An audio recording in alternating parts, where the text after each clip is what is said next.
E agora falaremos sobre as revoltas do período colonial brasileiro, que se dividem entre interesses nativistas e interesses separatistas.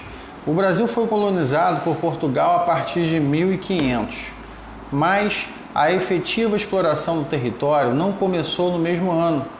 Inicialmente, os portugueses apenas extraíram das terras brasileiras o pau-brasil, que era trocado com os indígenas na forma de escambo, como eu já falei, e na falta de metais preciosos que demoraram a ser encontrados, esse tipo de relação de troca chamada de escambo, ele permaneceu por algumas décadas. A postura dos portugueses em relação ao Brasil só se alterou quando a ameaça de poder, a nova terra e seus benefícios para outras nacionalidades aumentou. Então Portugal tinha medo de perder as terras encontradas para uma outra nação europeia. Com o desenvolvimento da exploração do Brasil em sentido colonial, ou seja... Papai está gravando. Ou seja, que era produzido em território brasileiro, tá? Iria para Portugal. A metrópolis era detentora dos lucros finais. Esse tipo de relação estava inserido na lógica do mercantilismo que marcava as ligações de produção e lucro entre colônias e suas respectivas metrópoles. Então, o Brasil era uma colônia e Portugal a sua metrópole. Esse modelo que possui essas características é chamado de pacto colonial. Mas as recentes pesquisas de historiadores que estive lendo, elas estão demonstrando novas abrangências sobre a rigidez desse tipo de relação comercial.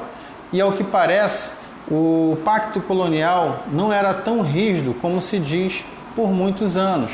A colônia tinha certa autonomia para negociar seus produtos e apresentar os seus interesses. Então, novas pesquisas estão sendo realizadas para saber se o pacto colonial ele era rígido ou não era tão rígido assim. De toda forma, é certo que o tipo de relação entre metrópole e colônia envolveu a prática da exploração. Portugal explorava o tempo todo os recursos do Brasil. E o objetivo das metrópoles era exaurir o máximo de lucros possíveis com a produção das colônias. No Brasil, antes do ouro ser encontrado e causar grande alvoroço, a cana-de-açúcar era o principal produto produzido na região do Nordeste, como a região de Pernambuco. E a exploração excessiva que era feita pela metrópole portuguesa teve seus reflexos de descontentamento a partir do final do século XVII. Neste século, ocorreu apenas um movimento de revolta, mas foi ao longo do século XVIII que os casos se multiplicaram. Tá? Entre todos esses movimentos, pode-se distinguir duas orientações nas revoltas.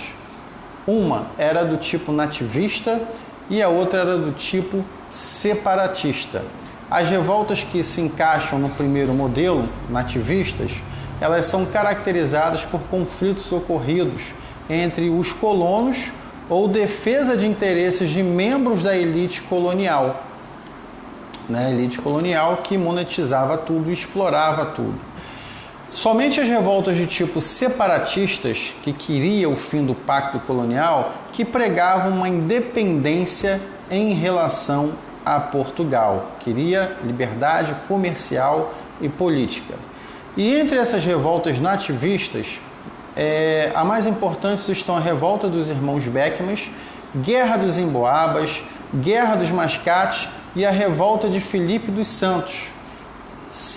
Podemos colocar em um bloco que são revoltas separatistas, a Inconfidência Mineira e a Conjuração Baiana. Tá? Uma aconteceu em Minas Gerais e outra na Bahia. A revolta dos Beckman, ela ocorreu no ano de 1684 sob a liderança dos irmãos Manuel e Thomas Beckman.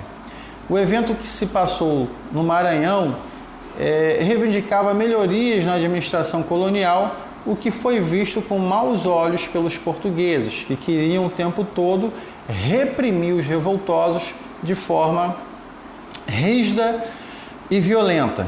foi a única revolta do século XVII. Podemos dizer que foi a revolta dos irmãos Beckman. Depois tivemos a Guerra dos Emboabas, que foi um conflito que ocorreu entre 1708 e 1709. O confronto em Minas Gerais, que aconteceu porque as bandeiras paulistas queriam ter exclusividade na exploração do ouro recém-descoberto no Brasil. E aí já viu, né? Mas mais levas de portugueses chegavam à colônia para investir na exploração. E aí, o que aconteceu? Uma tensão acabou culminando em um conflito entre os emboabas e portugueses. Tivemos também uma outra guerra de grande relevância, a Guerra dos Mascates, que aconteceu logo em seguida e que foi um confronto em Pernambuco. Envolveu os senhores de engenho de Olinda, comerciantes portugueses de Recife. Tá? A elevação de Recife à categoria de vila, ela desagradou a aristocracia rural de Olinda, gerando um conflito. O embate chegou ao fim com a intervenção de Portugal e a equiparação entre Recife e Olinda, para que esse conflito acabasse. Tivemos também a revolta de Filipe dos Santos. Essa revolta aconteceu, gente, em 1720. O líder chamava-se Felipe dos Santos, ele era um freire, e representou a insatisfação dos donos das minas de ouro de Vila Rica com a cobrança do quinto e a instalação das casas de fundição. A coroa portuguesa condenou Felipe dos Santos à morte, como era uma prática, e encerrou o movimento de forma violenta e rígida, perseguindo, matando e esquartejando as pessoas. A Inconfidência Mineira, já com caráter de revolta separatista, aconteceu em 1789.